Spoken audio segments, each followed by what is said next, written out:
Listo. Hola, hola, buenas tardes, domingo. Y estamos en Capitalismo Revolucionario. Yo soy Sebastián Izquierdo. Han ingresado tres personas, que son Tomás, Gonzalo y Emilio, al debate del día de hoy, a la discusión del día de hoy, que tiene que ver con apropiación original, propiedad sobre la tierra, los pueblos prehispánicos, concepciones filosóficas al respecto, y sobre todo tiene mucho que ver con el conflicto mapuche en sí y su historia. Eh, Voy a partir explicando para la gente que es de otros países y cosas así. A Chile, los españoles llegan desde el norte, a través de Perú, se encuentran con un pueblo que llevaba ahí no más de 100 años, y en el momento que se apostan en esa tierra, desplazan a otros pueblos indígenas que vivían ahí, se instalan. Unos años antes de la llegada de los españoles, el imperio incaico intenta conquistar a los mapuches se resisten, logran derrotar a los incas.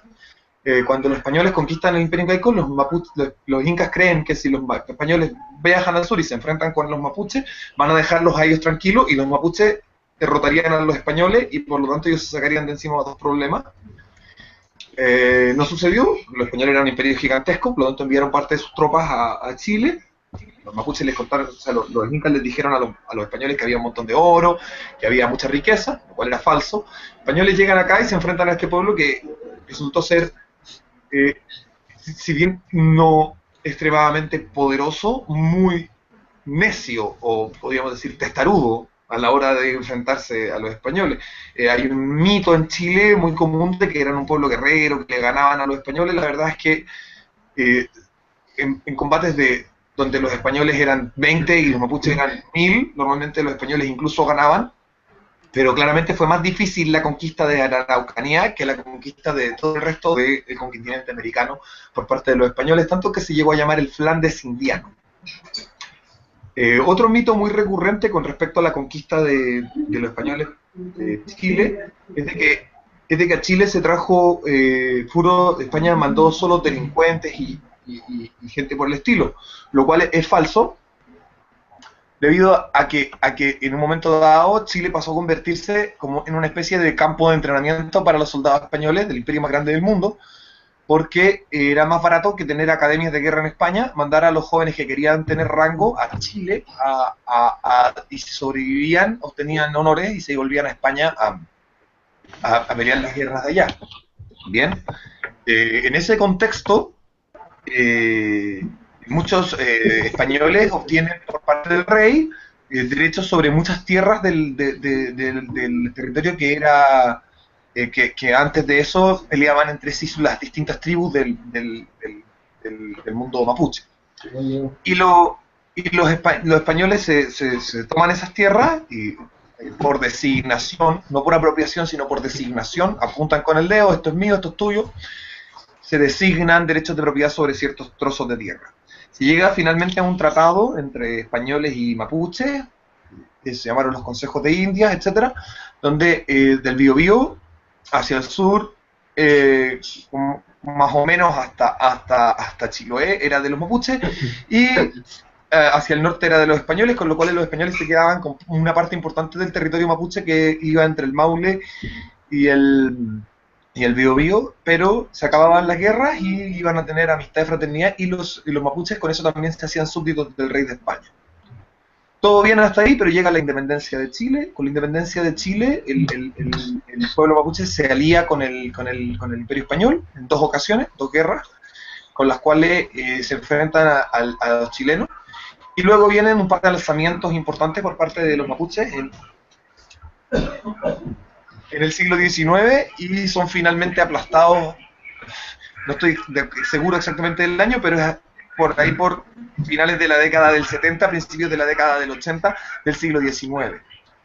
Durante el siglo XX, después de una serie de convulsiones políticas y sociales en el país, se produce la situación de que la reforma agraria, y dentro del asunto de la reforma agraria, el Estado decide entregarle derechos de tierra a ciertos grupos, a ciertas tribus mapuche, pero con propiedad pública. Es decir, no recuerdo exactamente el nombre jurídico específico que se utilizaba, pero era, la tierra es del Estado, pero los únicos que tienen derecho a usarla son estas personas en específico.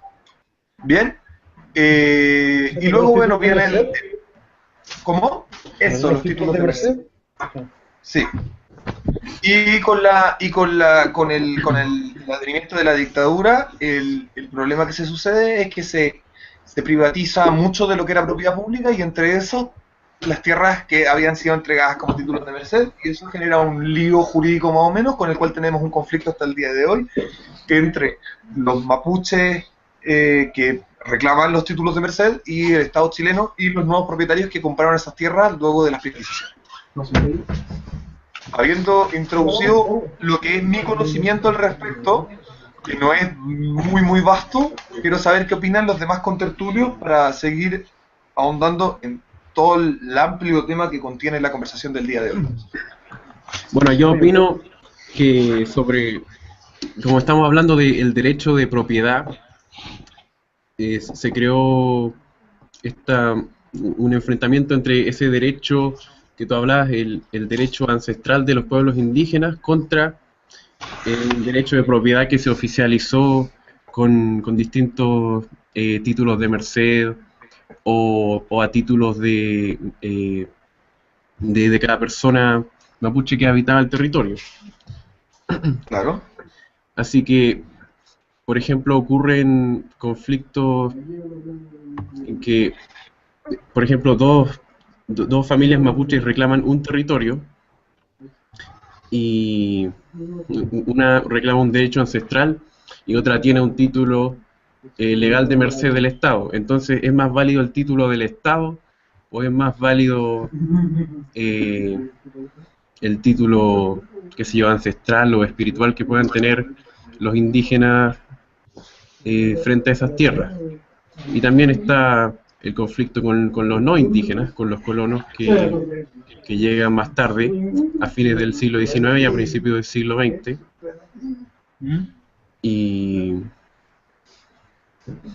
Y podemos decir, entonces, si los descendientes de esos colonos, yo creo que, en mi opinión, sí tienen derecho a esas tierras porque no fueron ellos los que las usurparon, sino que fueron sus antepasados. Pero ¿cómo llegamos a un término medio para que haya una convivencia pacífica? Ese es el desafío que tiene la gente de la Araucanía actualmente.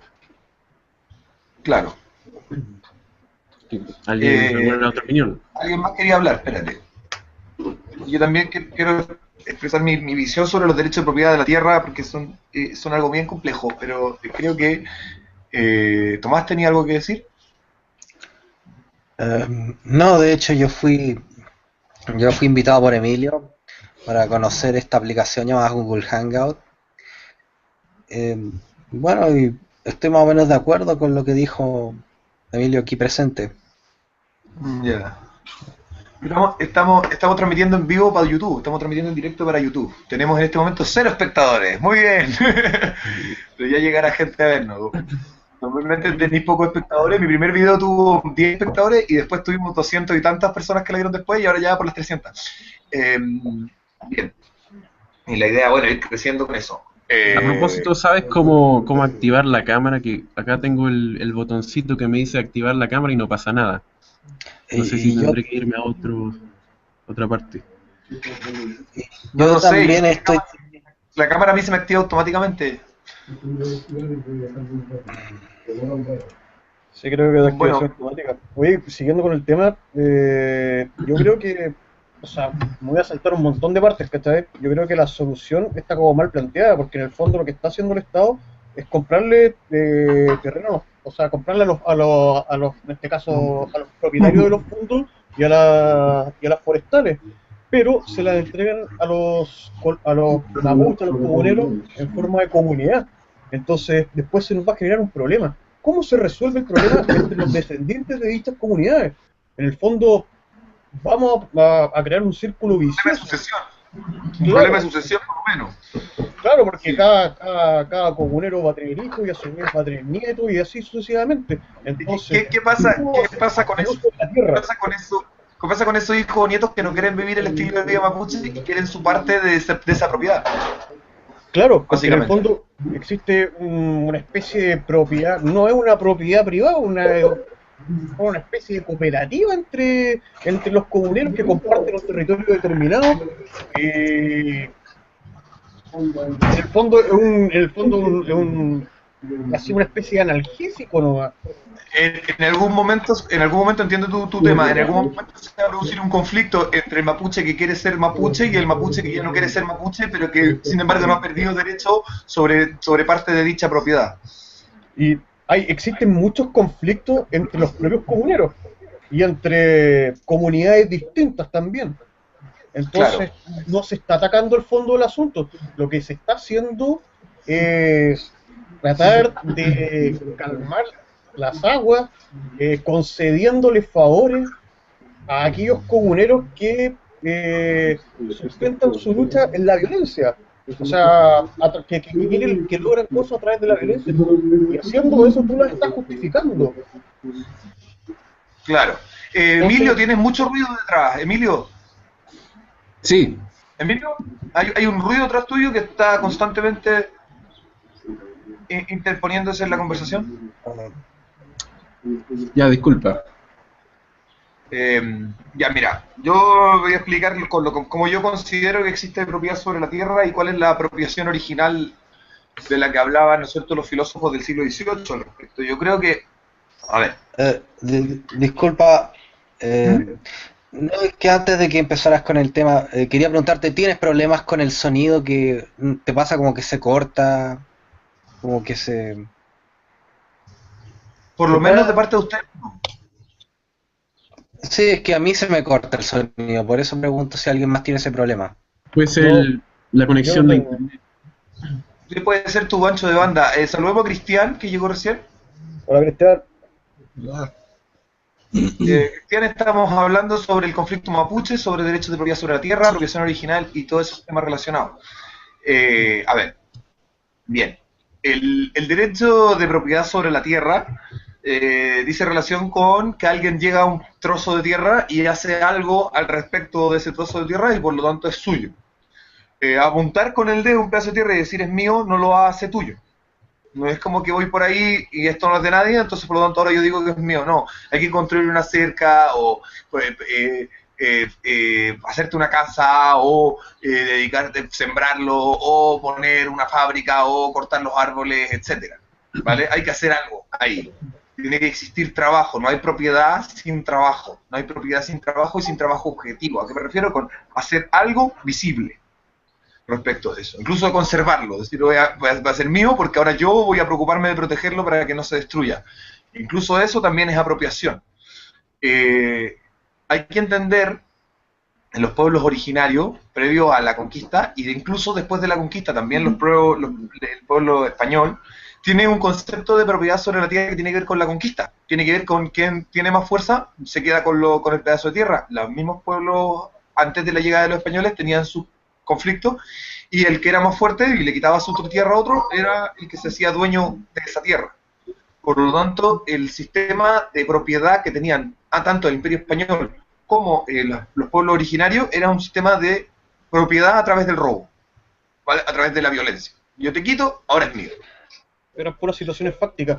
Ahora, yendo al tema de los mapuches, ellos tampoco eran un pueblo que dominara la agricultura, eran pueblos No, netamente no. recolectores. Exactamente, sí, pero el hecho de que vivieran ahí y pusieran sus rucas o sus, como sea que construyeran sus casas, yo he visto algunas recreaciones que hacen y me parecen un poco inverosímiles, pero no soy un experto en historia mapuche o en su arquitectura. El punto es que el hecho de que vivieran ahí ya los hace dueños de esa tierra. El tema es dónde vivían, porque no eran muy poca población, no vivían en todo el territorio. Tú habitabas donde habitabas. Y cuando ellos reclaman una totalidad de territorio, están reclamando también pedazos donde nunca vivieron. Por lo tanto, no hay propiedad real sobre muchas partes que sí están reclamando. Al mismo tiempo, la apropiación que hicieron los españoles tiene mucho que ver con que yo tengo una espada, tengo una armadura, tengo un fusil o un arcabuz y paso por aquí con mi caballo, apunto, esos míos, son míos, son míos, son míos, pero tampoco hice apropiación original de la tierra. Por lo tanto, el problema es bastante más complejo. Desde mi punto de vista, como filosóficamente yo entiendo la propiedad privada, ¿cierto? Y ahí es donde yo creo que está el meollo del asunto, porque si algún mapuche me pudiera llegar a mí y me pudiera probar, mira, aquí tengo yo todos los documentos o la foto o el medio de prueba que sea medio de prueba que sea comprensible, ¿no es cierto? De que en este espacio, en esta hectárea, estaban las rucas de mis antepasados, y por lo tanto, esto es mío. En esto, no entre el Biobío y el no sé qué, no, este espacio, aquí vivíamos, ¿vale? Porque si bien el tema este, también está el tema este de nación mapuche, es ridículo e inviable por el mismo hecho de que como los mapuches se aliaron, fueron súbditos de la corona y Chile fue un país que se independizó y los mapuches como súbditos de la corona pelearon contra Chile, entonces perdieron, básicamente. O sea, yo creo derecho a... O sea, yo creo o sea, mi postura es que no va muy por ahí el tema. Yo creo que hablar de nación mapuche no corresponde por cuanto este es un país que en su mayoría es mestizo. Y, También. Y mayoritariamente la población que es más mapuche vive en Santiago, ni siquiera en la Araucanía. Claro, pero enfocarlo desde ese punto de vista es enfocar el concepto de nación, de país o de patria desde un punto de vista racial, y eso a mí me parece que no es adecuado. No, ¿No es cierto? Las naciones son entidades mucho más culturales que raciales. Así que el hecho de que tengan el idioma, o sea, que el hecho de que tengan o no genes de distintas partes, no, para mí, desde mi punto de vista no cambia nada. Si alguien opina contrario, por favor que lo diga.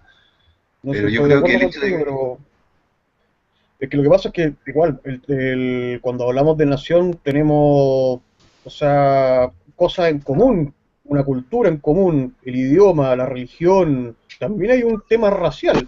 En este caso sí, porque cuando se habla de mapuche, se habla de los pueblos originarios, pero no Nelson está sé, con el celular. En mi video está con el celular. pues estoy con el celular. Nelson llegó y está con el celular. Sí, Se te ve muy lento, Nelson. Nelson está desde Valdivia. Díganme dónde están. Primero, Tomás, ¿dónde estás tú? Yo estoy en Santiago, como un año Nelson, más. Nelson está en Valdivia, yo estoy en Puente Alto. Gonzalo, ¿dónde estás? Concepción. Concepción. Emilio, Yo en Ñuñoa también, Santiago. Ñuñoa también. ¿Y Cristian, dónde estás tú? En este momento. Talca. Talca. Ah, está en el epicentro del problema. No, pues tal cara que ver. No, Talca está por aquí. Estoy buscando. Talca está cerca de mi casa, estoy en Puente Alto, en el límite sur de Santiago. No, Talca está en séptima región. Sí, Talca está aquí, no. El problema está acá en la octava y novena región. Nelson está Sí. un poco más cerca del conflicto, entonces. Sí, Nelson está bastante cerca del conflicto. Nelson, ¿alguna opinión con respecto al tema de los derechos de propiedad que reclaman los mapuches al respecto alguna opinión sobre cómo se solucionaría, quién tiene derecho de propiedad sobre el asunto y básicamente quién tiene derecho a reclamar sobre unos trozos de tierra que están tan controvertidos por raíces históricas? ¿Qué opina Nelson? ¡Nelson! Se fue Nelson. Tiene problema de Perdimos conexión. O sea, yo creo que es un tema de incerteza jurídica, porque tú no puedes estar reclamando títulos de propiedad de hace 50 o 100 años atrás, ¿cachai? Porque en ese caso yo podría, no sé, pues, reclamar un título de propiedad de mi abuelo que perdieron de esa propiedad porque vino un weón que se avivó y adquirió por prescripción adquisitiva, mediante un montón de chanchullos legales que se pueden hacer, ¿cachai? O sea, yo digo, ¿por qué no? ¿Ah? ¿En qué momento podría, o sea, a ver, a nivel legal claramente prescriben los derechos de todas estas cosas, hay prescripciones y hay complejidad al respecto, pero ¿es justo? ¿Es justo que hayan derechos de propiedad que prescriben? Lo que pasa es que eso, o sea, uno lo puede ver como injusto, ¿cachai? Pero es un tema de certeza jurídica. Porque si no, estaríamos reclamando 100 años atrás, ¿cachai? Ese es el problema. Yo no lo considero justo del todo. A familiares míos, antepasados, les pasó eso. Aquí hay Perdieron eventos de terreno. fuerza. Aquí hay eventos de fuerza. Aquí hay eventos relacionados con la violencia, con la conquista, por ambos lados.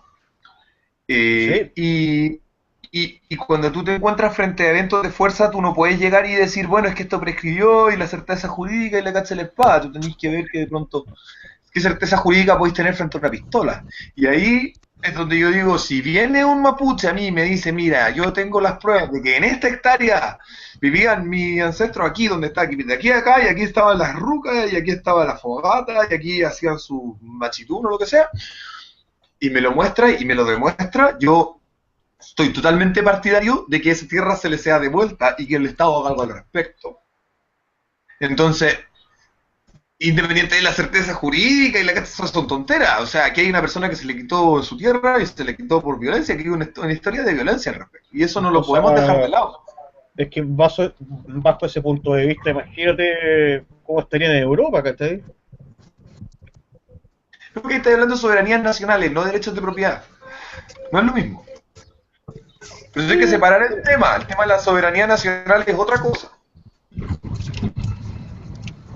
Es decir, oye, Alemania, Alsacia y Lorena y no sé qué, y Dresden y Danzig y toda esa cuestión, estáis hablando de soberanías nacionales, no de derechos de propiedad.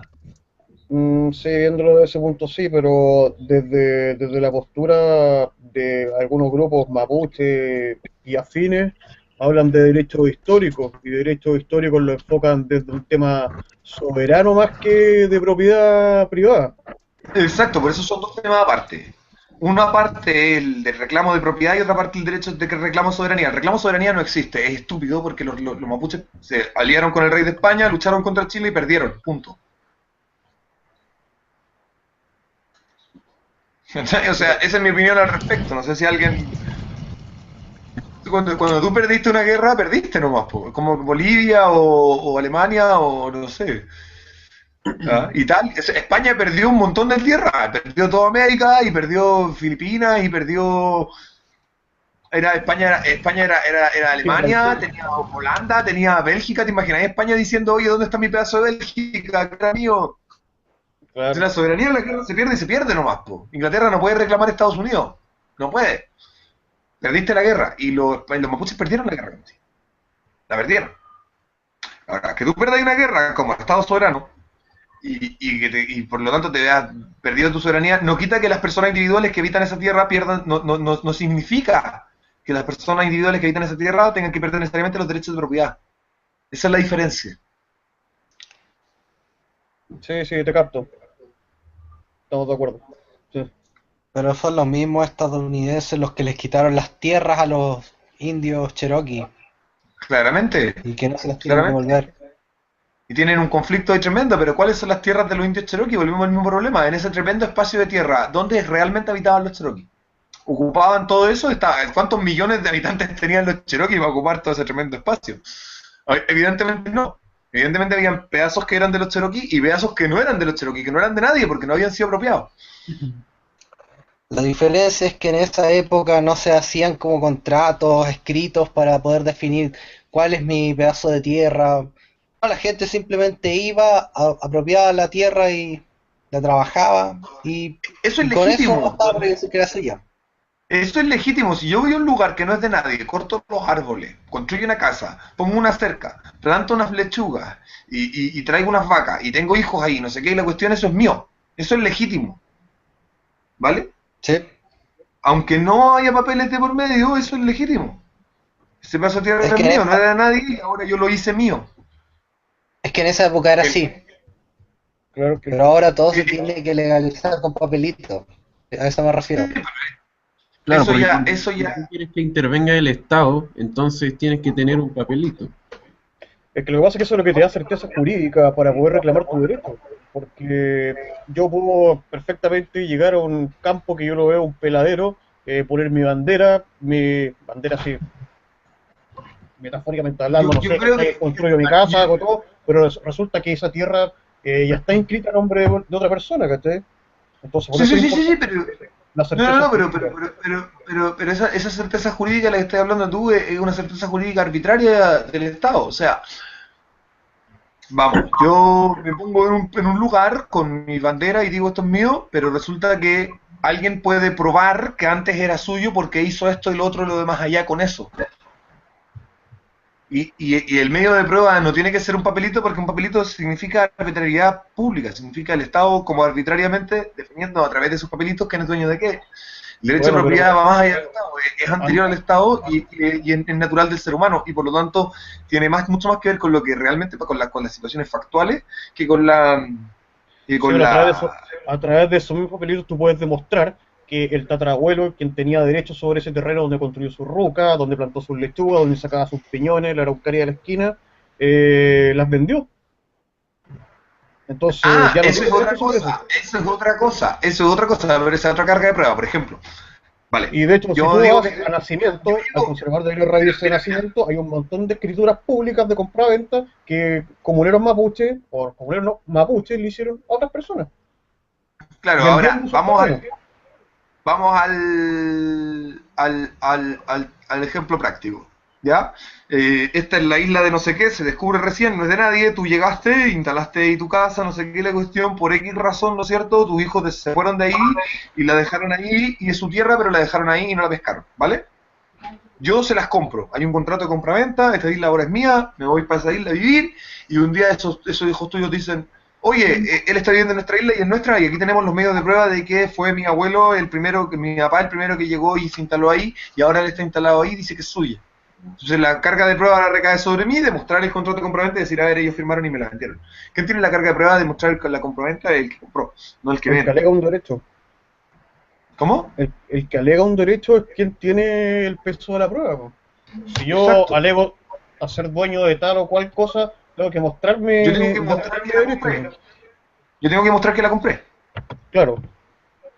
Sí, po. O sea, no, si yo Entonces, voy y digo, ese terreno es mío, yo tengo que ir con, mira, acá está mi demostración, acá está mi exacto. contrato de compraventa, mi inscripción del conservador de bienes raíces, esto es mío. No, Quien pero alega el eso está, a derecho, ver, tiene que probarlo. yo estoy hablando en términos lógicos, no estoy hablando en términos jurídicos. No, ¿Vale? pues si El punto es, el término lógico también, pues si yo quiero, o sea, alego un derecho, tengo que probar que ese derecho es legítimo, o sea, que el derecho que yo reclamo realmente existe. vamos a eso. Yo le compro la isla a tus hijos. Me instalo ahí. Tus hijos traen medios de prueba que dicen que los dueños son legítimamente ellos. ¿Vale? Y los muestran. ¿Sobre Ya, quién recae la carga de prueba para decir que que yo compré la isla? o Sobre sea, ti. primero, Sobre o mí. sea, claro, pero ellos Ya. alegaron el derecho, ellos tienen que ir con su prueba. Ellos Ahora ya, muestran obviamente que sus tú también muestras. tienes que sustentar tu postura a través de tu prueba, ¿cachai? Pero inicialmente quien tiene la carga de la prueba es quien alega un derecho. Obviamente.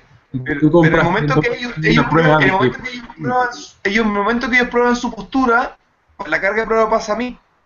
Claro, pero eso es un tema legítimo, o sea, de argumentación y contraargumentación, ¿cachai? Pero quien primeramente tiene el peso de la prueba es quien alega un derecho. Exactamente. Ahora, creo que los mapuches en este sentido han sido súper poco, porque se han apoyado solamente en el hecho de que hay una historia y con eso se quedan, y han sido súper poco exhaustivos en mostrar sus pruebas. No han mostrado sus pruebas de que esa tierra es suya. Claro, que lo que pasa es que es muy difícil desde el lado mapuche poder demostrar históricamente algo por cuanto ellos no dominaban la escritura. Entonces, todos sus datos históricos es a través de la oralidad, ¿cachai? Se transmite de los abuelos hacia los hijos a través de la oralidad. Ahora ya existen más registros escritos sobre su historia, pero ese es el asunto, ¿cachai? Por eso tampoco existe una certeza de cuándo los mapuches llegaron realmente al territorio chileno, porque no son originarios de acá. No, no, claramente. No, no, claramente, pero eso pasa por cuando, cuando los mapuches estaban y los españoles y antes de esto, el concepto de propiedad sobre la tierra, como decía yo, se entendía por apropiación el robo. Claro, eso siempre, Y se entendía siempre fue como así. legítimo. Claro, Y se entendía como legítimo. ¿Vale? Ahora nosotros como sociedad civilizada tenemos la responsabilidad de ordenar el asunto. claro. Pero mientras sigamos premiando a los violentos y castigando a los pacíficos, vamos a seguir perpetuando una idea de apropiación que tiene que ver con la violencia. Claro, en el fondo lo que ha hecho el Estado es legitimizar la postura violenta. otorgando el Claramente. terreno a quienes más protestan a través de la violencia. Y en el fondo, como te dije inicialmente, según mi voz, Sin importarle mucho si los reclamos son legítimos o no. Aquí está Axel Kaiser, por si acaso, para que lo salude. hola Axel, haciéndose parte del debate Axel. Ahí llegó una nueva persona, déjenme ver quién es. Christopher. Hola Christopher. Hola Christopher. Hola, hola. Oye, estoy recién captando cómo funciona esto. Ya, tienes el dedo en la cámara. Vamos. Ya. Espérate, deja instalarlo bien. Recién Estáis pegando caché. una peinadita.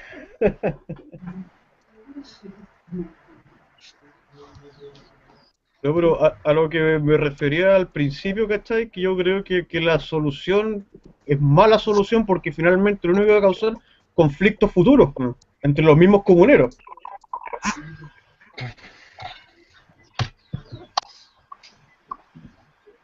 Hola Christopher. Hola, hola. Espérate, que estoy cachando cómo funciona esto. Ya está funcionando, estás hablando con nosotros. Opina sobre el tema, está funcionando el asunto. ¿Estás grabando en un desierto? ¿Cómo? Estamos saliendo en directo. Estamos saliendo en directo para YouTube y queda grabado. Estamos con 3 espectadores en este momento. Tenemos 3 personas viéndonos ahora ya.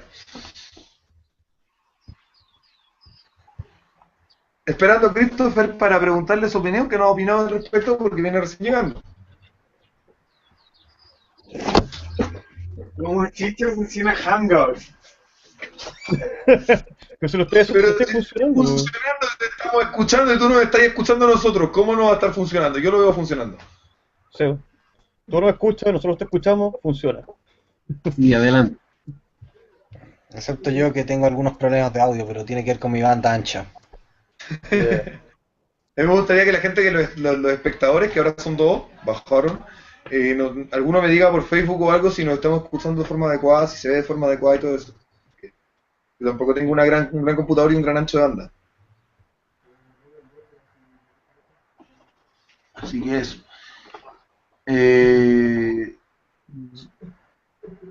A mí me parece que la solución al tema es mucho más simple. Primero tenéis que encarcelar a todos los violentos de lado y lado, porque también hay violentos del otro lado, aunque sean menos. Esa persona tiene que ir presa. Y lo segundo es empezar a revisar de forma muy exhaustiva cada uno de los reclamos de derecho de propiedad y hacer un esfuerzo de verdad por no andarle regalando pedazos de tierra a cualquiera que se pone tonto y quema algo y le dispara a los pacos, sino devolverle a las personas que realmente son dueñas de eso y que fueron ilegítimamente expropiadas su territorio, aquellos que lo vendieron no, etcétera. Solo los que fueron ilegítimamente expropiados. Sobre Claro, todo con eso me una refiero. revisión es una revisión exhaustiva, pero uno por uno, ¿cachai? No con Sobre la todo el modalidad tema de de los comunidad. Porque Pero al sobre final, todo el tema de los títulos de Merced, hay títulos de Merced, hay gente que se le reconoció su propiedad sobre la tierra y después esto se privatizó y quedó ahí, porque claramente los gobiernos antiguos eran mucho más aversos a la propiedad privada y lo que hacían era dar estos títulos de Merced que en verdad no sirven para nada, y lo que tenían que haber hecho era privatizado de verdad, y luego cuando se privatiza como al estilo más corporativista de la derecha, se privatiza las forestales. Entonces, no. ¿Quién es dueño? Es dueño y se le entrega títulos de propiedad de verdad. O sea, yo hago una digresión con respecto al tema de los pescadores artesanales. El mar chileno fue expropiado, es público, porque hay una ley que lo dice, y entonces tenemos que estar haciendo leyes de pesca y estableciendo cuotas y pedazos de tierra, pedazos de mar donde pueden pescar uno y pueden pescar otro. A ver, ¿quién fue el primero en meterse al agua y pescar ahí? Vale, ¿quiénes son los descendientes de esa gente? Ya, perfecto. Entonces, estos pedazos de mar donde estas personas originalmente se metieron a pescar son de esas personas. ¿Vale? De los descendientes de esas personas. Título de propiedad. La pueden vender o hacer lo que quieran con ellos. Los pedazos de mar que no son de nadie porque o sea, que son de... que a los que originalmente se metió una empresa son de la empresa. A los que originalmente se metieron los pescadores artesanales son de los pescadores artesanales. Y los temas que tienen que ver con playas y mar de nado y eso se subasta para que las playas sean privadas y los costos de las playas sean administrados por empresas. Cuando hay una situación donde el Estado distorsionado por producto de su violencia y producto de la utopía de lo público, los derechos de propiedad de la gente, y ha violado masivamente los derechos de la gente, hay que entrar a hurguetear en la historia y a entregar los derechos de propiedad como corresponde. Derechos de propiedad de verdad, con derecho a vender, con derecho a arrendar, con derecho a lo que ocurra. Claro, yo discrepo un poco el tema de las cuotas de captura, porque en el fondo las cuotas de captura tienen una lógica y el tema de la conservación del recurso. Pero Finalmente, la lógica de las cuotas de captura existe única y exclusivamente porque el mar es público. Si el trozo de mar tuyo es tuyo, tú mismo te vas a establecer a ti mismo cuotas de captura, porque como es tuyo, tú no quieres que pierda valor tu propiedad. Sí, te pongo que está el líquido y después lo pago. sí. Disculpa, me interrumpieron. Si el mar fuera Eh, completamente público, entonces los bolivianos y los chilenos no estarían peleándose por él. es que lo que pasa es que lo que es completamente público es de todo y lo que es de todo no es de nadie. Y cuando pasó eso, los recursos casi se extinguieron. Por eso tenemos veda de la merluza, ¿cachai? Tenemos veda del loco. Ese es el problema. Te entiendo. Por eso se asignaron Gonzalo. cuotas de captura. El punto es, si yo te doy propiedad sobre tu pedazo de mar, ¿tú vas a querer agotar los peces ahí? Claro que ¿Va a estar en no. tu interés? Claro que no. Entonces, el problema es que te doy yo a ti una concesión por ley de pesca de una cierta cantidad de años sobre un cierto pedazo de mar, pero después se lo voy a dar a otro y por lo tanto tu propiedad ya no es tu propiedad, sino que es Es un derecho de temporalmente uso tu propiedad. propio. Realmente un Y derecho de uso propio sobre una... te tengo que poner cuotas para que no destruyas, para que no te caguíes el que viene. Ahora, si tú estás seguro que el que viene eres tú para siempre, ad eternum, no te conviene que disminuya el valor de tu propiedad y vaya a cuidar mucho más tus derechos vaya a cuidar mucho más tu mar. Vas a tener un incentivo, Tiene sentido. vas a tener un incentivo a cuidar ese trozo de mar. Las pesqueras han causado desastre ecológico y lo han causado precisamente porque, como el mar no es de ellas, les da lo mismo. Si tuvieran que pagar por el coste, es decir, que fuera su propiedad la que pierde valor cuando dejan la cagada, tomarían mucho más precauciones de las que están tomando.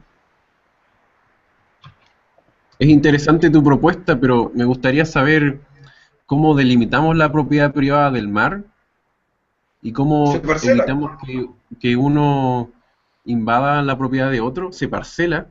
¿Cómo Se podemos parcela. parcelar si el mar está en constante movimiento, no como la tierra? No, pero se parcela como con líneas imaginarias. ¿Vale? Se Pero pueden de ver en los forma- radares. Claro, o sea, tú tenés derecho a pescar en cierta parte y sobre esa cierta parte tenés una cuota de captura específica. Tú, si bien tienes derecho... Ahora tendríais derecho de propiedad sobre ese mar, veis tú cuánto capturáis, pero ese pedazo es tuyo. Y el tema es que no queréis que ese pedazo se quede sin peces. Claro, pero ahí hay otro punto. Lo que pasa es que la fauna marina, no soy experto en esto, es móvil, ¿cachai? Se desplaza de un lugar a otro. Entonces, por eso Pero- tiene un componente más científico A que ver, económico. a nivel de alimentación y desde el punto de vista económico, la fauna móvil del mar está en obsolescencia, estamos terminándola, ya no queda, ya no es viable. En este momento ya no es que ni con todas las cuotas que queráis y no sé qué, no. O sea, hoy en día vamos hacia el hecho de que el producto alimentario del mar venga de criaderos sí o sí. Sí, Vamos a tener para que allá va la tener- cosa. Sí, Para allá va la finalmente- cosa porque no hay otra forma. En este momento no hay otra forma. En este momento ya el ser humano ya cazó los pescados que se movían. Los cazó casi todos. Estamos como en el concho. Un concho que no es suficiente para reproducir ese tema. Por lo tanto, lo que queda es hacer cultivo. Tanto de mariscos como de todas esas cosas. Claro, y sumado Desde mi aparte, punto de vista. y el tema de las mareas rojas, también sumado a eso, ¿cachai? En el Claro. fondo, el futuro del cultivo. O cuando el agua pierde oxígeno y se mueren todos los peces. Claro. Nelson, ¿apareciste? Ahora sí. Ahora sí, ¿qué opina Nelson sobre estábamos hablando originalmente de los mapuches, los derechos de propiedad sobre la tierra y todas esas cosas? ¿Qué opina Nelson al respecto? ¿Tiene alguna solución que plantear, alguna propuesta interesante, algún análisis del asunto? Cortito, considero que cualquier tipo de traspaso, venta o lo que haya sido pretérita en relación al antepasado de los mapuches actuales se debe respetar, independiente si había algún ilícito o no, que no tiene cómo ser demostrado en el fondo. Eh, lo otro es que los mapuches están tratando de violarle el derecho de propiedad, lo que hacen es hostigar a las personas, amedrentarlas hasta que se cansen, terminan yéndose y abandonando sus predios, lo cual no corresponde a un Estado de Derecho. Eh, las cosas deben solucionarse de alguna forma, pero manteniendo las leyes. Los mapuches no son exentos de las leyes chilenas. Considero que el Estado ha hecho un trabajo bastante burdo, primero porque está haciendo uso de medios de la violencia en las comunidades y no atacando el problema de raíz, que sería creando, digamos, un estado de alerta donde se buscara a los extremistas, que estas facciones violentistas, más que amedrentar a las comunidades.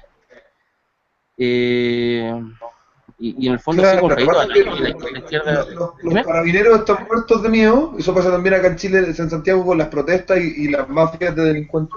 Los carabineros están muertos de miedo y lo que hacen es perseguir entonces a cualquier hueón que anda por ahí y a los de verdaderos delincuentes como que se hacen los hueones. Entonces, pero está dejando la cagada con el audio. Entonces, por ejemplo, llegan estos comuneros que los extremistas, los de la CAM, y les disparan y no sé qué, y los carabineros se cagan de miedo y se arrancan, y después llegan a una comunidad mapuche donde tal vez no hay ninguno de la CAM, y entran y le sacan la cresta a las viejas y a los cabros chicos, y dicen, mira, estamos haciendo algo con respecto a la violencia de acá. O sea que eso no es tan así, ¿cachai? Porque en el fondo cuando los carabineros van a llenar una comunidad mapuche, lo que hacen estos gallos es tirar a los cabros chicos y a las viejas a defender mientras los otros güeyes están disparando ahí arriba. Eso también es cierto. Y hay un tema de victimización, pero... Y aparte de toda esa defensa corporativa y ideológica que tienes que tener en cuenta, lo que tienes que tener en cuenta son las herramientas que tiene Carabineros. Sí. Carabineros tiene herramientas para poder llegar y atacar a los violentistas, pues bueno. Pues tendrán armas, digamos, capaces de hacerlo, pero no es nada llegar a agarrar y dispararlos si le están recibiendo disparos. Entonces, mientras ellos los carabineros se sientan desamparados ante los violentistas, no van a hacer ninguna acción, digamos, que signifique tenerlo como debería ser.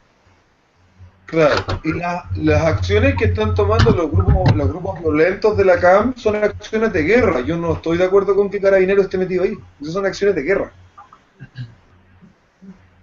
El problema es que políticamente no es rentable meter a los militares ahí. No, pero es una acción de guerra. Es una acción de guerra. Lo que están haciendo son acciones de guerra. Y lo que están reclamando es soberanía. Por lo tanto, no corresponde que los carabineros estén ahí. Ya visto el problema, como que políticamente no es posible hacer una solución más drástica con respecto a los violentos o con respecto a los violentos. Carabineros, bueno, no le queda otra que ir allá y montar el espectáculo de que están haciendo algo, pero porque no le queda otra. Y el punto es cómo le damos a Carabineros las herramientas, tanto jurídicas como físicas, ¿no sé?, como materiales, para tomar las riendas del asunto. Yo creo que, por ejemplo, hay que infiltrar estos grupos. De hecho lo hacen, se infiltran. ¿Y dónde están los violentos presos? Estaba el caso de Raúl Castro Antipán, que se infiltró en la CAM, pero después invalidaron su testimonio. No me acuerdo específicamente por qué, pero su testimonio hubiera ayudado a meter presos a muchos extremistas. También está el caso de un montón de gente que son los testigos protegidos, que en realidad son protegidos porque si a los tocayo los revelan sus identidades, estos tipos de la CAM u otros extremistas van y les incendian las casas.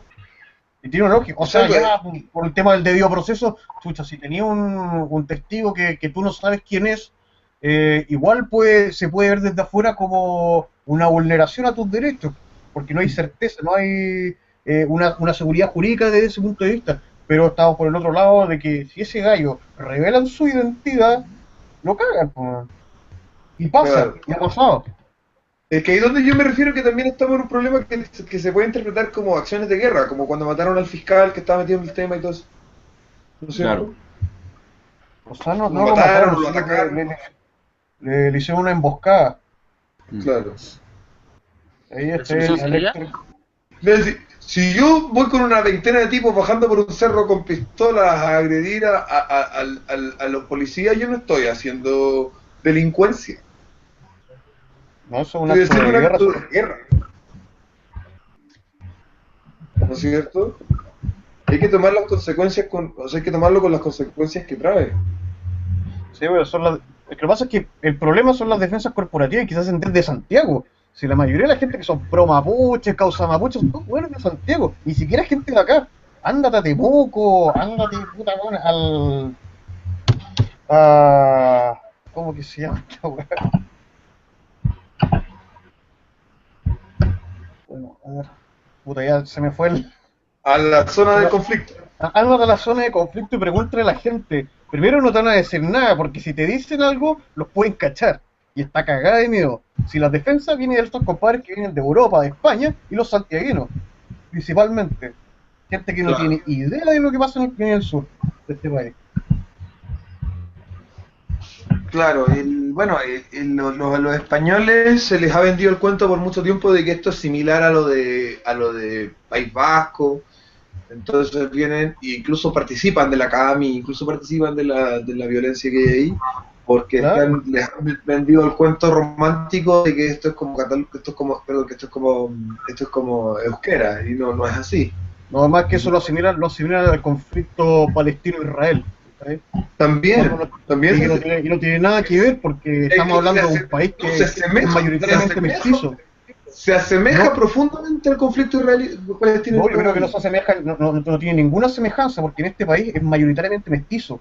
Aquí tenemos dos pueblos distintos, Palestina e Israel. Acá no. Aquí es un pueblo mapuche que en el fondo Pero no Israel tiene una alta porcentaje de ciudadanía palestina que no pasa nada, están súper tranquilos, están felices de ser israelíes. Y en claro. ese sentido el conflicto se parece. Sí, pero por otro lado, en Cisjordania, que está lleno de checkpoints, tenéis milicos por todos lados, que tú para ir a comprar el pan tenés que estar en una cola, no sé, pues de 10 horas esperando para que llegue un milico israelí y te haga pasar, ¿cachai? Entonces Sí, tú frente a eso no vas a estar contento, pues.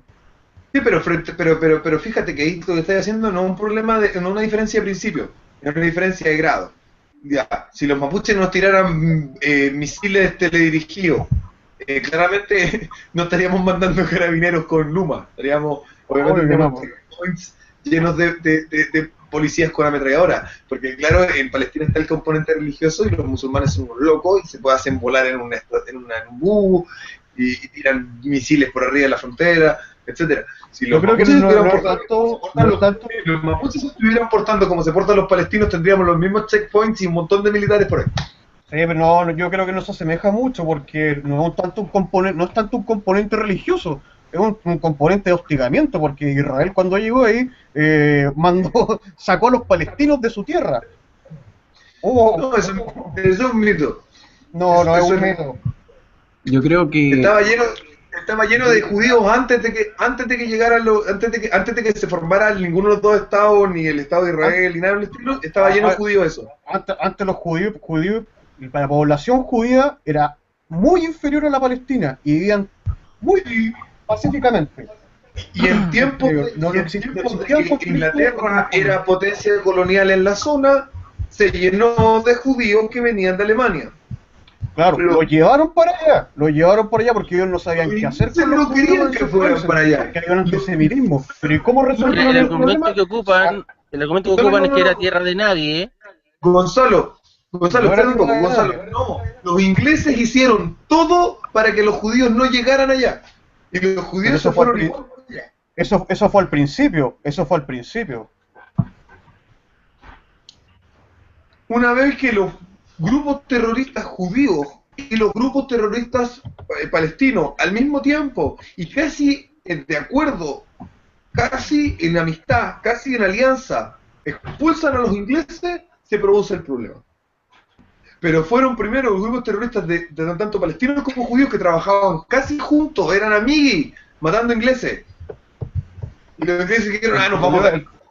Y El les problema dejaron fueron el- los británicos que intervinieron ahí, que empezaron a llevar población judía. Y los primeros antecedentes de terrorismo venían de parte de los judíos, no de los palestinos. hacia los ingleses. Hacia los ingleses también, ¿sí? No, el terrorismo hacia los ingleses se dio tanto por judíos como por palestinos y desde el principio, y por eso se fueron los ingleses de ahí. Y cuando se fueron los ingleses de ahí, los judíos empezaron a comprar masivamente tierras palestinas con plata de sus parientes de Nueva York y de Europa. Eran gente, porque los judíos son gente que colectivamente tienen mucha riqueza, comprándoles tierra a los palestinos y en esas tierras establecían sus kibbutz y toda esta onda, porque tenían como una onda media socialista en su visión de la organización social. Y los palestinos iban siendo desplazados precisamente porque ellos vendían sus tierras y los pocos que quedaban eran discriminados porque los mapuches eran muy sectarios en lo religioso, los que llegaron al principio. No fue tan así. Oye, pero pues sabes que este debería ser una conversación aparte, porque ahora estamos hablando de los mapuches. Sí. Yo creo que después podríamos Pero dejar hay similitudes con respecto a comprar tierra, hay similitudes con respecto a que buena parte de la población, comillas, oprimida, en verdad no está oprimida, sino que está viviendo feliz en el país que supuestamente oprime. Sí, esos son los que viven ahí, pero los que viven en Cisjordania están cagados, pues, y los que viven en Gaza Exacto. están cagados tanto por los judíos como por los mismos güeyes de Jamás. Hamas. Pero claro, y los mapuches que viven en la Araucanía están todos cagados tanto por los pacos como por los de la CAM. Y los mapuches que viven en Santiago están felices, trabajando y se comprando plasmas de 42 pulgadas y autos de 0 kilómetros. Sí, porque lo que pasa es que tampoco... Que los palestinos que viven en Tel Aviv. Claro, pero no hay una suerte de asimilación, porque acá, si hablamos de población mapuche, aquí somos... Chile es un país mayoritariamente mestizo. Entonces, Chile fue mayoritariamente... No, esa weá no es... Aunque no lo crea, yo soy un convencido que Chile es un país mayoritariamente blanco. No sé. Yo creo que tenemos por una cuestión de corrección política los chilenos la costumbre de decirle a alguien que tiene 2% de sangre mapuche, no, este es mestizo. Este otro tiene 2%, 3% de sangre mapuche, no es mestizo. Que tiene 10% es mestizo. No, mestizo es como 50-50, 60-40, eso es mestizo. Y a 70-30 es mestizo. Y 80-20 ya no eres mestizo. ¿Cachai? Y en Chile la mayoría de gente está entre 80-20, 85-15 y tiene muy poca sangre indígena. Chile es un país blanco. No Yo sé. quería hacer un alcance a propósito de Israel y Palestina, que yo creo que sí hay una similitud, aunque en menor medida en lo religioso, porque últimamente ha habido varios ataques a iglesias en la Araucanía, y eso, bueno, suma también a la desconfianza, que entiendo que ese es un grupo que está descolgado de la CAM, y hace ataques a iglesias cristianas que son tanto evangélicas como católicas, y ahí van muchos fieles que son mapuches. Así que otros mapuches terminan siendo igual de aterrorizados por... Claro, pero eso es un tema no religioso, sino que ya porque están influidos por el marxismo. Sí, eso es un tema político. Sí, es un Es tema más político que religioso. Hay una persecución política a las religiones y no una persecución religiosa a lo político, como pasa al revés, totalmente al revés en el tema Palestina-Israel. Israel se considera un estado judío, pero en verdad es el puro nombre, y Palestina, los líderes palestinos, no los palestinos en sí, pero sí los líderes palestinos y los grupos que tienen el poder en Palestina son abiertamente musulmanes y persiguen la entidad política que es Israel desde su visión religiosa. Esto es al revés, la CAM en su visión política persigue religión. Una visión religiosa persiguiendo a un problema y la otra es una visión política persiguiendo una religión. Mira, yo discrepo de eso, pero yo creo que no es el tema hablar de Palestina y Israel ahora, ¿cachai? Eso lo podríamos dejar para otro día. Sí. Yo también creo porque podríamos verlo más que de una perspectiva de marxismo contra la iglesia, podemos decir nacionalismo contra la iglesia. Mapuches contra la iglesia porque ellos sostienen que fueron convertidos a la fuerza al catolicismo, por lo tanto hay que acabar con la iglesia actual. Claro. Así como lo planteas tú, igual uno podría decir que ya que son más fascistas que socialistas. No, a ver, el movimiento mapuche en sí, su postulado a nivel filosófico es completamente nazi. Es nazi. ¿Vale? Eso, sin lugar a dudas. Yo veo Es más un movimiento, nacionalismo es que un marxismo. movimiento que se plantea sobre la integridad de la sangre y la tierra, sobre la cultura de sus ancestros, sobre cómo nosotros vamos a expulsar al invasor y vamos a compartir esta tierra entre nosotros, queriéndonos mucho porque somos hermanos. Y eso es Hitler. Sí, los grupos más radicalizados lo que están buscando es la erradicación del chileno no mapuche. Eso es lo que están buscando los más radicalizados. Esa Héctor Yaitul y todos esos tipos. O sea, cuando O sea, mataron, la idea no era quiere- recuperar las tierras de Luxinger, sino erradicar a esa familia de los territorios mapuche. Claro, a los que ellos llaman colonos, yo encuentro que es súper ridículo hablar de colonos a gente que ya lleva más de 100 años viviendo ahí. 300 de repente, weón. Claro.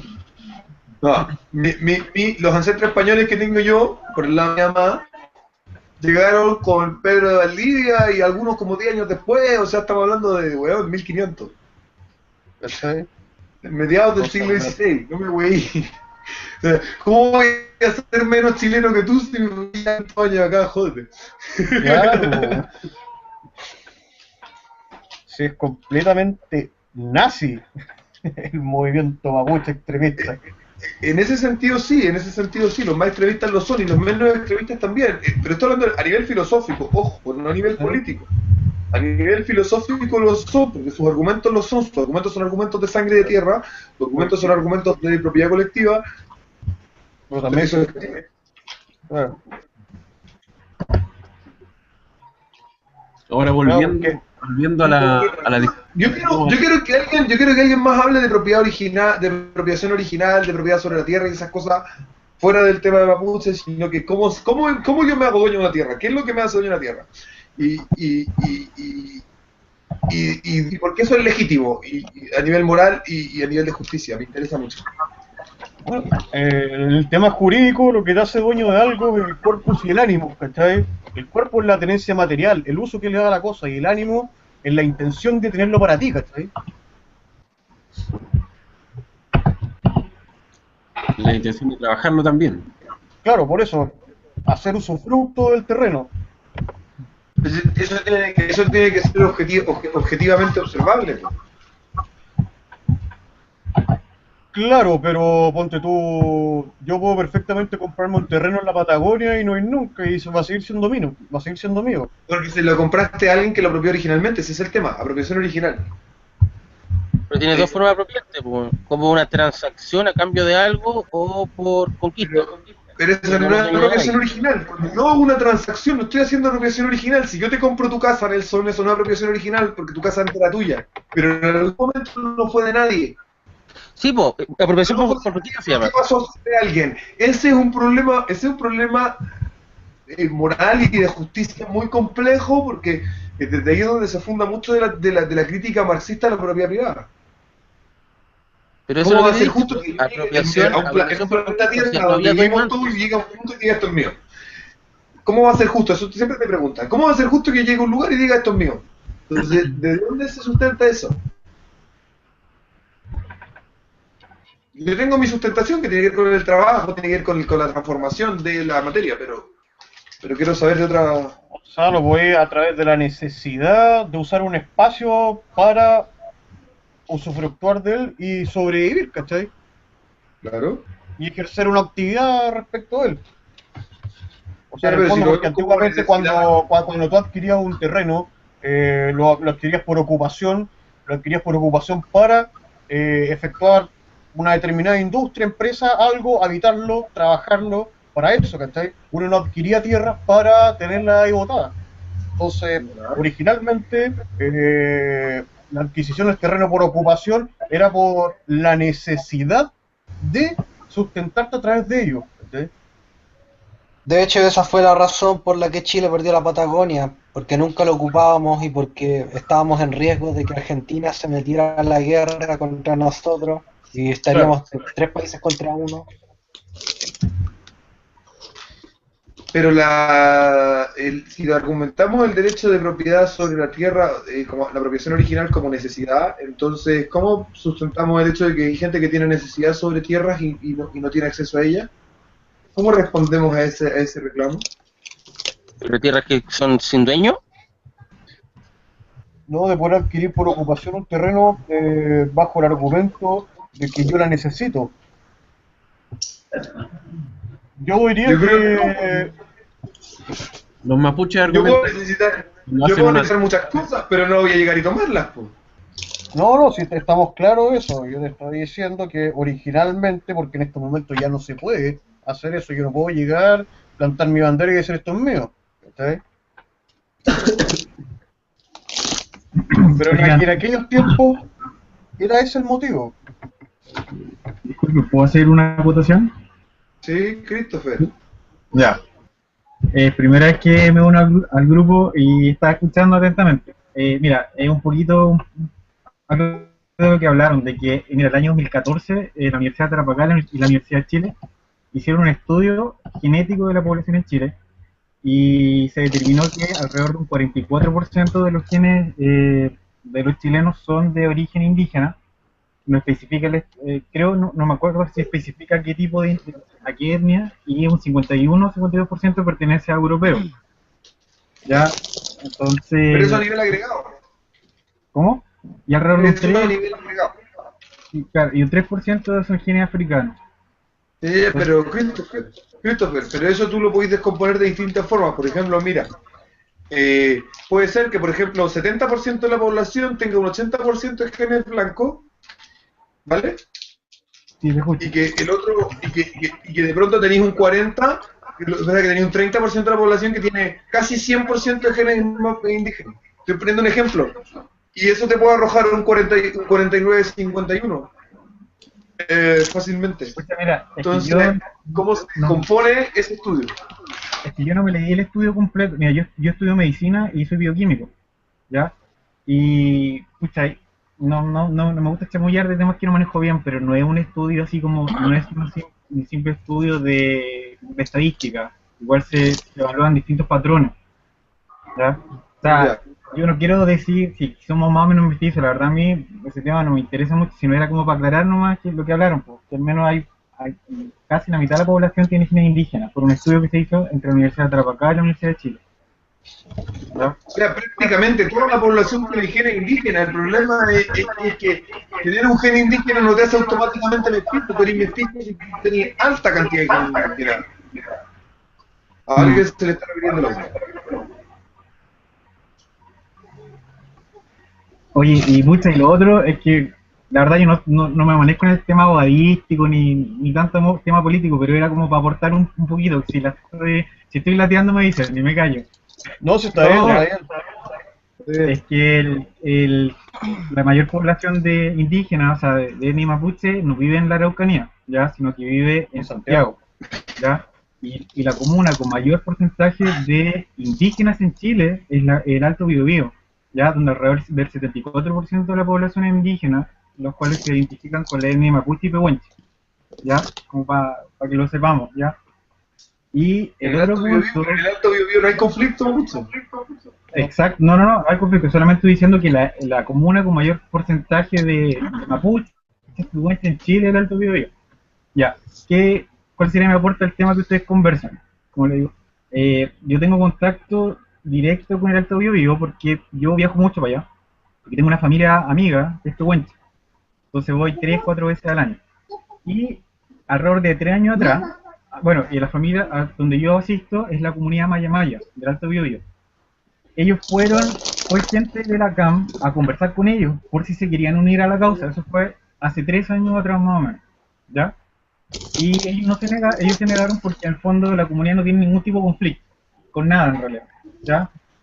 El problema que sí, yo creo que son cosas que hay, que como que sirven como caldo de cultivo para que nazcan estos grupos como la CAM o cualquier otro grupo, o sea, como, ¿me entienden? Como anarquista en el fondo. Esto es mi opinión súper personal, por favor, ¿ya? Sí, no, claro, hermano. No, es el tema de la desigualdad. ¿Desigualdad de qué? Por ejemplo, en el Alto Biobío, que es el lugar que yo conozco y por el cual puedo dar una opinión, o sea, fundada, bueno, como le dije, el 74% de la población es pehuenche mapuche, pero el 80.5% de la población vive en ruralidad. Ya todos los años se pelea por ser la comuna más pobre de Chile, y es la comuna en el país que tiene menor acceso al agua potable, siendo que en el Alto Biobío existen 3 lagos y existen 2 o 3 represas, y la gente, alrededor como de no me acuerdo bien la cifra, pero alrededor del 40-60% de la población solamente tiene acceso a luz eléctrica, y el alcantarillado es menos de un 30%. Entonces, aquí quiero llegar con esto, de que, a ver, de que la desigualdad en el fondo es como la principal caldo de cultivo para que nazcan estos grupos, ¿cachai? Y para que otros grupos, que por lo que yo sé son de extrema izquierda, se aprovechan de esto, ¿cachai? Entonces, ¿cuál sería mi solución al No estoy conflicto hablando de mapuche? desigualdad de ingreso. Listo. No de ingreso económico, sino que en la desigualdad al acceso a ciertos... La atención, po. ¿Cómo? La La desigualdad de atención respecto a los servicios básicos. Exacto. Imagínate que en el Alto Biobío, el lugar más cercano como urbano es, ¿cómo se llama? Es Santa Bárbara. Y en el día pasan 2 buses. Uno que pasa que sube, recorre todo Alto Biobío a las 7 de la mañana y después baja, y el otro es a las 6 de la tarde. O sea, ¿me entiendes? No Oye, está pavimentado, no hay servicios básicos, no hay trabajo, no hay... te lo digo porque yo soy de Puerto Aysén y conozco la región. Y yo conozco, o sea, he visto ya gente que de pronto vive en territorios muy aislados, tal vez más aislados que el Alto Biobío, que tiene una renta importante, alta, una muy buena calidad de vida, pero no tiene acceso a servicios también. Entonces, los accesos a servicios son una sola cara de la desigualdad. Y que muchas veces no dice relación con la otra que tiene que ver con los ingresos. Pero es que finalmente esta falta de servicio es la que sirve de caldo de cultivo para que prosperen grupos extremistas como la CAM. Exacto. Yo pienso lo mismo. ¿Sí? Y Pero es muchas como veces... los argumentos para poder rebelarse, por así decirlo, o sea, se pueden rebelar, ¿cachai? Sin que estos gallos propongan alguna solución, ¿cachai? Si en el fondo Una consulta, Christopher, hay mucha burocracia para poner un sistema de buses allá. Si yo quiero ir a poner una empresa de buses allá, hay mucha burocracia, hay mucho problema. Mira, lo desconozco. No sé si hay mucha burocracia o no. Porque Pero sabemos que en Chile sabemos que encima en Chile la electricidad y el agua potable, por ley, son monopolio natural, lo cual es una contradicción ridícula, pero ahí está. Y yo no puedo, por ejemplo, acá en mi casa poner unos paneles solares y venderle electricidad a mi vecino por más que quiera, el Estado no me lo permite. Entonces, yo sé que, por ejemplo, el tema del agua potable y el tema de la electricidad se podrían solucionar rápidamente allá en el Alto Biobío si es que tú permites el acceso a la función empresarial al respecto. Sí, pero tengo muchas dudas. Existen especies de cooperativas de agua potable. Existen cooperativas, por ejemplo, acá en Concepción hay un pueblo que se llama Talcamávida, que tiene una cooperativa de agua potable, que los vecinos se organizan y se proveen agua potable entre ellos. Y existe las cuotas de esas comunidades de agua potable son como de 500 lucas hasta más de 1 millón, depende de dónde tienen que tirar el agua. Pues, bueno. Yo siendo de zona rural de Ranco, mi viejo trabajaba en eso, conocí muchas de estas comunidades que se juntaban y tiraban agua potable, pero los precios pueden ir desde muy poco hasta muy altos. Y tampoco es tan fácil, el acceso no es tan simple. Y piensa pero Christopher, espérame un poco. Déjame ir al punto que quería ir. Es que yo sé que si nosotros permitiéramos, liberalizáramos la posibilidad de que la función empresarial se hiciera cargo de los problemas de luz y agua, probablemente lo solucionaríamos en esa región. Lo que a mí me cabe mucha duda es si es rentable. Alguien tiene el audio repitiéndose todo el rato. Por favor, Christopher parece que es. Si es rentable tener más de 2 buses al día, porque tal vez no lo es, simplemente no lo es, y no nos vamos a poner a gastar un montón de plata en buses vacíos. Mira, yo creo que la gente de allá está dispuesta a pagar un boleto que equivalga al coste de capital de moverse, de estarlo trasladando a varias horas, varias veces al día. es indispensable, porque, por ejemplo, si tú te enfermas no tienes cómo movilizar.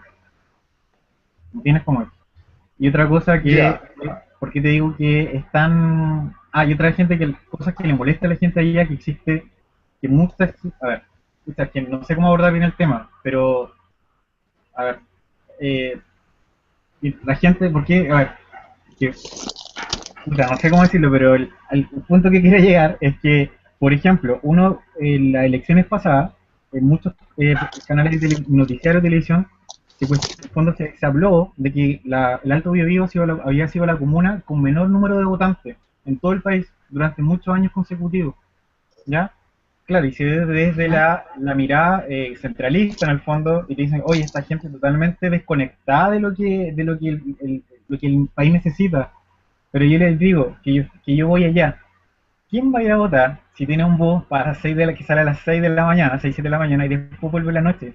O sea, ¿entendés? Claro. O sea, necesitan que tengan el acceso para eso, ¿me entiendes?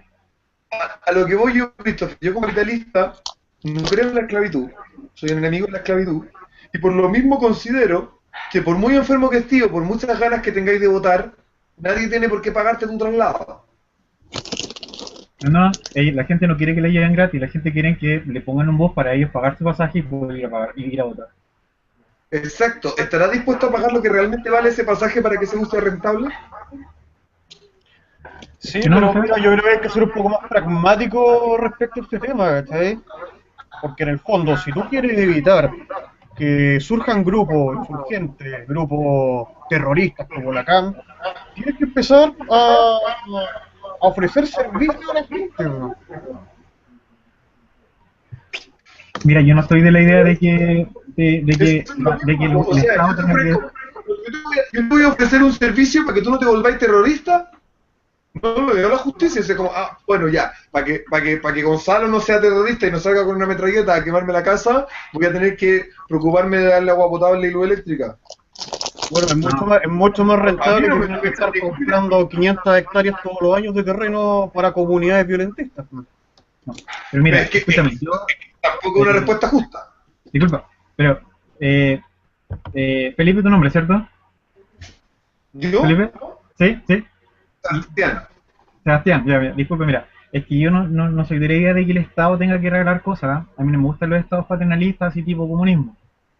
Pero yo soy de la idea de que el Estado tiene que darle a todos los ciudadanos el mismo tipo de oportunidades. Por ejemplo, tú que vives, no sé en qué ciudad vives tú, pero tú estás frente a un computador, tienes luz eléctrica, tienes alcantarillado, ese mismo beneficio que tú tienes lo tiene que tener todo ciudadano del país. Ya. Y no estoy diciendo que hay que regalarle más, yo quiero un país equitativo. Si tiene un yate, ¿todo el país tiene que tener yate?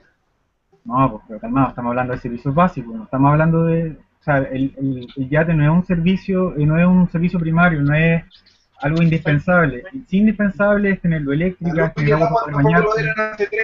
O sea, yo creo que va más por un tema del fomento de la inversión. O sea, yo también he estado en Alto Biobío y tiene un potencial turístico tremendo. Pregunto yo el nivel de burocracia que hay para poner yo un hotel en el Alto Biobío, el nivel de burocracia que tengo yo para poner una empresa de buses en el Alto Biobío. ¿Cuál es el nivel de burocracia o el nivel de impedimentos estatales que tengo yo para hacer mis negocios allá? Porque ¿qué sucede? Que yo no puedo decir, claro, como ahora en la historia de la humanidad, ahora se nos ocurrió que el agua y la luz eléctrica eran básicos, porque históricamente no lo han sido. Voy a, como Estado, preocuparme de entregar esos servicios básicos a personas que están aisladas. Entiendo el reclamo, pero también creo que si yo permitiera que cualquiera vendiera luz eléctrica y que cualquiera vendiera agua en esas tierras, yo estoy seguro que ese problema se resuelve mañana. Sí, estamos de acuerdo, si es un tema de fomento de la inversión, ¿cachai? Y eliminar trabas burocráticas. Ya, pero mira, un punto con respecto a la conectividad y movilización, a mí me cabe duda, porque si allí vive tan poca gente, ¿será rentable poner un sistema de buses que pase muchas veces al día? ¿Voy a ganar plata con eso? Porque yo no soy tu esclavo, yo no voy a poner buses para que tú te mováis y yo perder plata. Estamos de acuerdo con eso, ¿cachai? Pues si va un tema de fomento de la inversión. De buses gratis, la gente que pague el precio que tenga que pagar, pero que se le dé por último la posibilidad de poder acceder a un servicio, ¿ya? Esa es la otra, porque no existe la posibilidad de poder acceder. Y tú dices que en el caso de que se encuentren ahí, el Estado debiera proveer el servicio de transporte. No, independiente si sea el Estado o es un particular, o sea, quien sea, pero que el usuario pague, eso nunca lo he cuestionado, pague por el servicio, pero que se le dé la posibilidad de poder tener el servicio, ¿me entiendes? Y eso no Es que existe.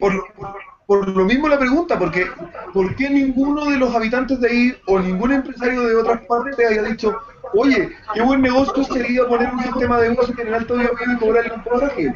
Porque tal vez los estudios de mercado que hicieron les revelan que la gente no está dispuesta a pagar el pasaje de lo que realmente vale.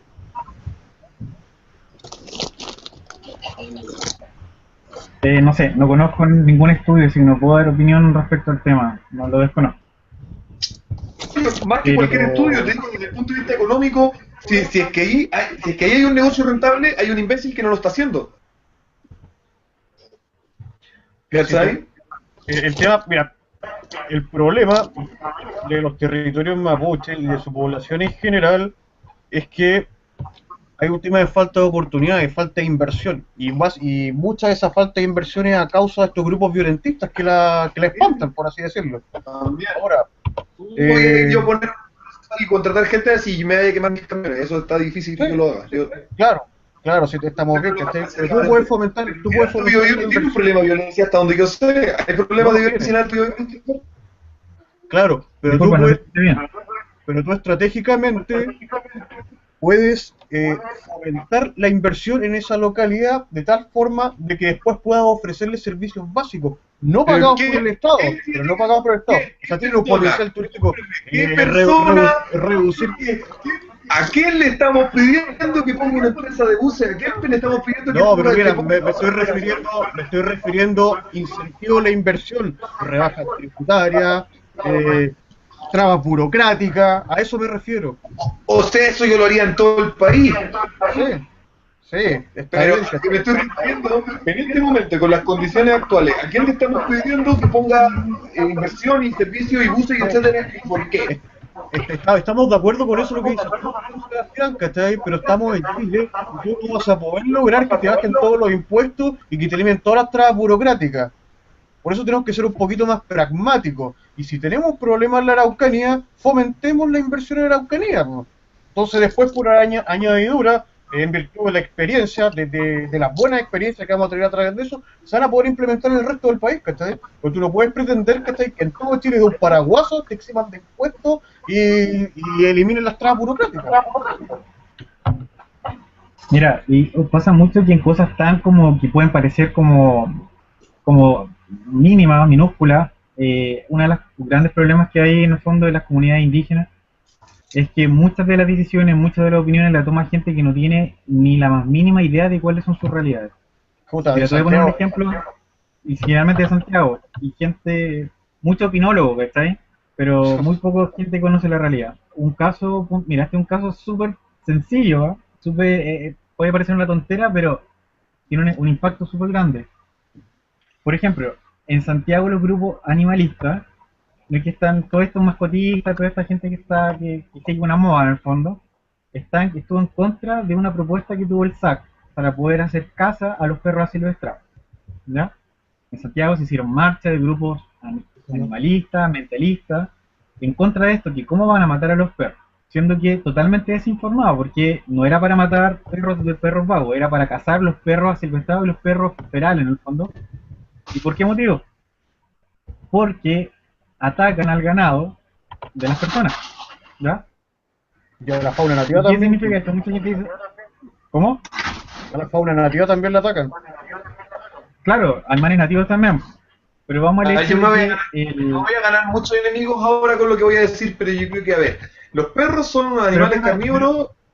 Los perros son un animal carnívoro que es un animal que caza y que come y se alimenta en parte también de personas. Y eso de tener así como una especie de simpatía especial por los perros a mí me parece súper irracional. Siga. Ya, mira, déjame terminar la idea. El punto es que al final se echó se revocó en el fondo esa ordenanza que era para poder cazar perros asilvestrados.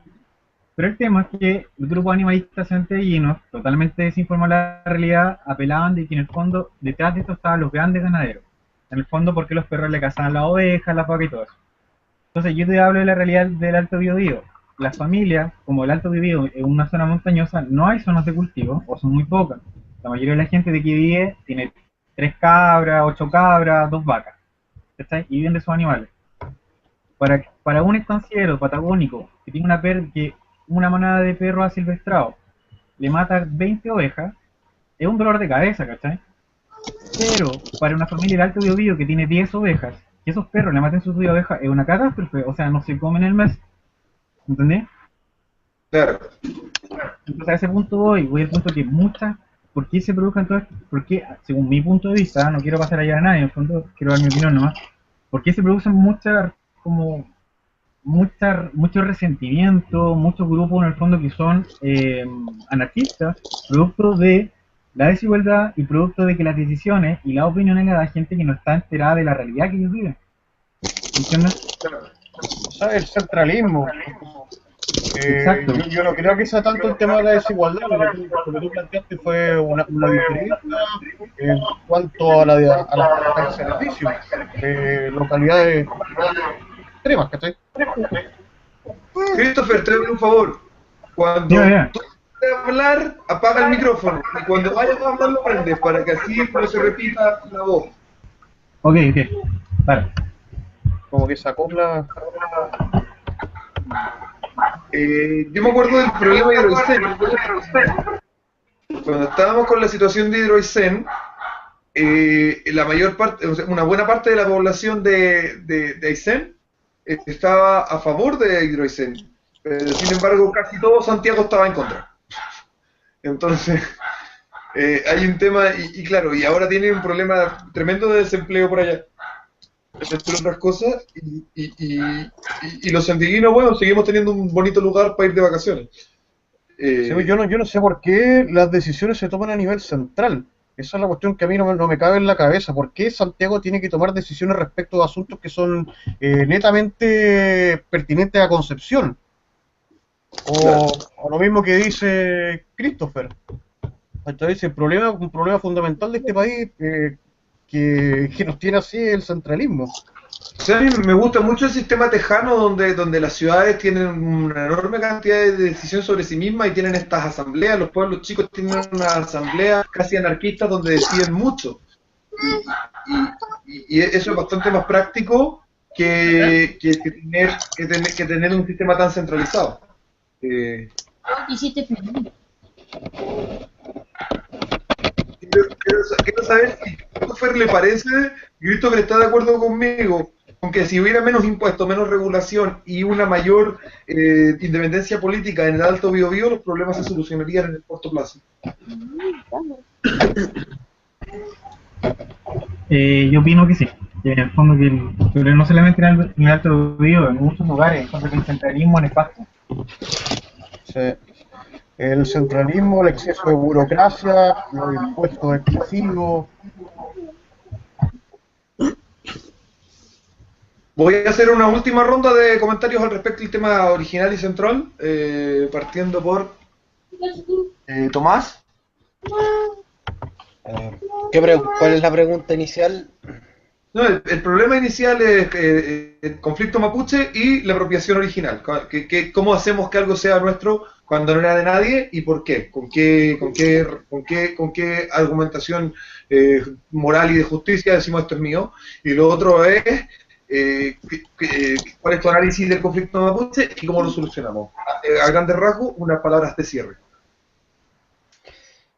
Es que igual es como difícil porque en los tiempos en los que ocurrió todo el tema de la conquista, como ya dije, no había ningún documento que te legalizaba las tierras. O sea, básicamente tú estabas ahí, vivías en esas tierras, las trabajabas y con eso bastaba para que fueran tuyas. Y además también está el hecho de que, por ejemplo, los mapuches no son como, por ejemplo, los incas o los aztecas, que eran imperios, en donde le cortabas la cabeza al jefe y todo el imperio caía. No, los mapuches eran más individualistas en ese sentido, tenían cada uno sus propias comunidades. Ellos tampoco eran no eran como esta gran comunidad unificada. O sea, eso ¿Se entiende lo que digo, cierto? Sí, básicamente eso fue lo que le ayudó en su resistencia frente a Su los resistencia, españoles. exactamente. Gonzalo, espera tu turno. Ah, perdón.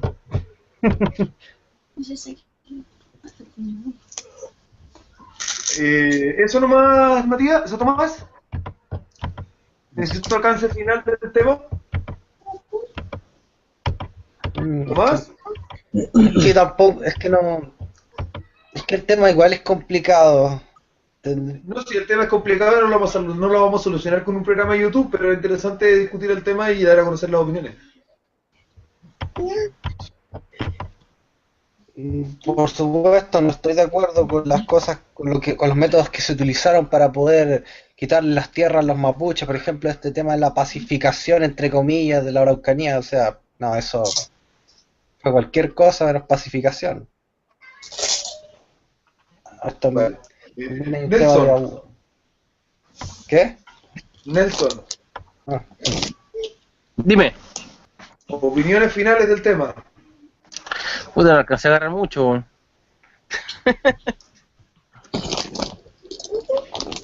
Nada, por lo que opiné antes, ¿no? Porque en el fondo si tenemos un Estado de Derecho y ellos son parte del Estado de Derecho y quieren serlo porque se están pidiendo un montón de beneficios que salen de arcas fiscales donde todos los chilenos pagamos los impuestos, por tanto tienen que acogerse al mismo Estado de Derecho, valga la redundancia.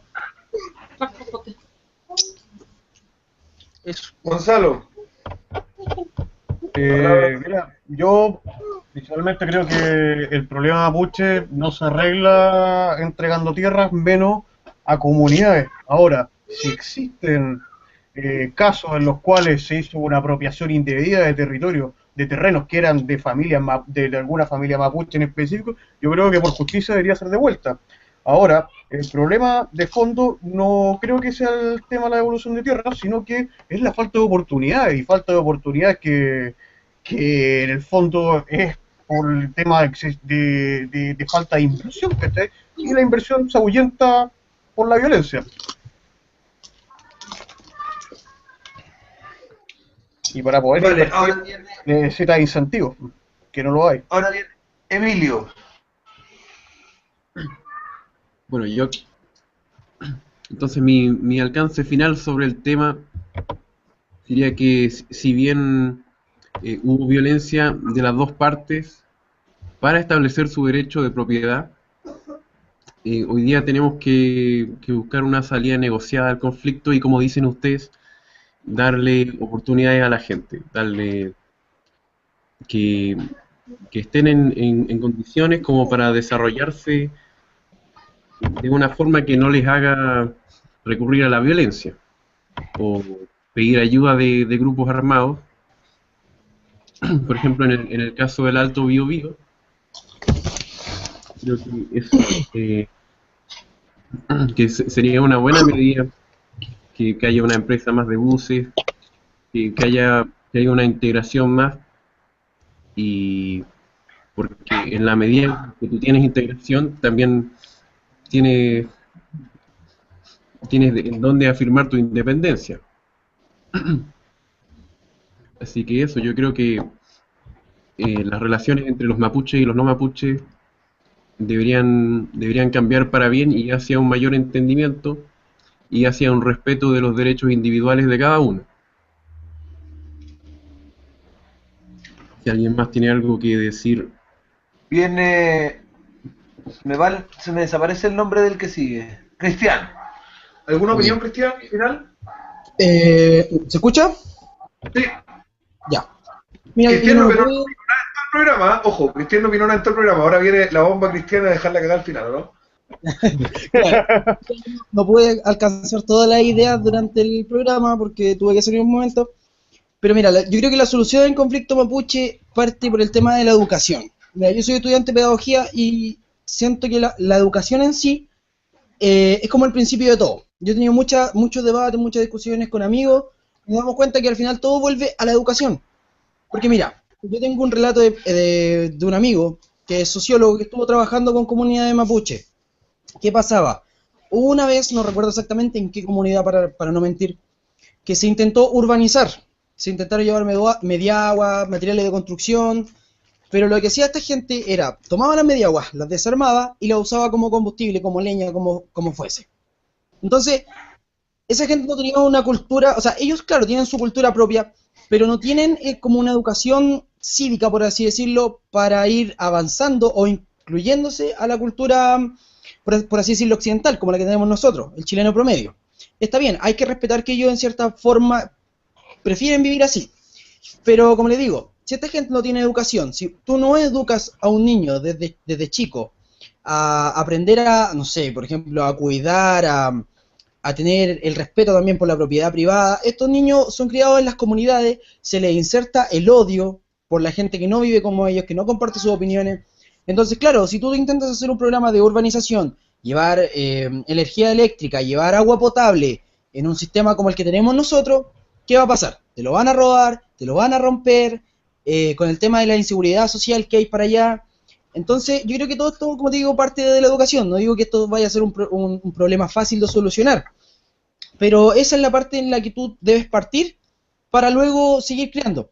Ahora, yo creo que también decía Gonzalo, si no estoy equivocado, fomentar la inversión con, por ejemplo, rebajas tributarias, cosas por el estilo. Yo creo que es una buena opción porque, como les digo, nadie quiere ir a invertir ahí si tú sabes que en cualquier momento te pueden quemar las cosas, te pueden hacer un atentado terrorista, por todo el tema del revuelo que hay en estos momentos. Por eso, yo partiría por la educación. Yo partiría educando bien a los niños, más que llevando estos servicios básicos, primero llevaría escuelas, cosas... Sí, hija. Ya, perdón. Entonces, crearía... familiar. Sí, mi chiquitita está aquí al lado.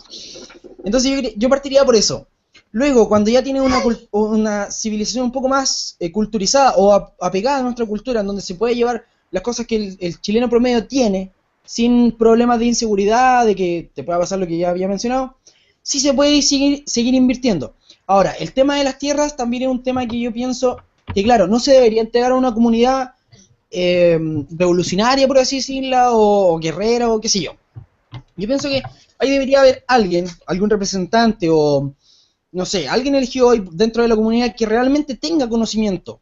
Porque ahora, si tú viene un comunero cualquiera que, no sé, puede ser analfabeto en estos casos, o cualquier cosa, y tú le das un trato irregular, que, no sé, salga beneficiado una parte y ellos salgan en pérdida, lo van a firmar, lo van a aceptar, y después cuando se den cuenta de las contras que tiene para ellos, van a seguir alegando, van a seguir haciendo estos atentados, van a seguir con todo esto. Entonces, por lo mismo, yo pienso que a una comunidad así como tal como cual, no se le puede otorgar así como el poder. Es como lo que pasó con la reforma agraria. O sea, tú no le puedes dar así a una persona que no tenga conocimiento de cómo utilizar los recursos.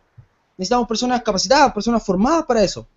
Entonces, por eso yo opino que, como les digo, dije al principio y vuelvo a repetir, esto es parte de la educación. Si tú tienes una persona educada, una comunidad educada, que saben qué van a hacer con sus recursos, que tienen, no sé, proyectos para la inversión, que puedan seguir produciendo y al final no vayan en los terrenos y se vuelvan dependientes de papi Estado. Entonces, esa es la idea, creo yo, que empezar por un pilar sólido, que sería la educación, luego fomentar la inversión y luego ya hablar de, no sé, de devolver tierra o ampliar los territorios mapuches consagrados, no sé. Ahí yo creo que se puede seguir armando. Pero, como les digo, ahora entregar a un comunero mapuche las tierras para que después se pierdan y no se trabaje, porque como sabemos, el pueblo mapuche no es un pueblo que se haya caracterizado por la agricultura. Ellos siempre fueron pueblos recolectores. Ahora, claro, están trabajando con el tema de la ganadería y esas cosas, pero como les digo, a una persona educada tú, claro, le puedes hacer entrega de los recursos porque lo va a usar bien. A una persona que no sabe cómo administrar las cosas, va a ser pérdida. Eso, gracias. Está bien, porque no lo escuché en todo el programa, así que está bien que hable ahora. Christopher Palmier.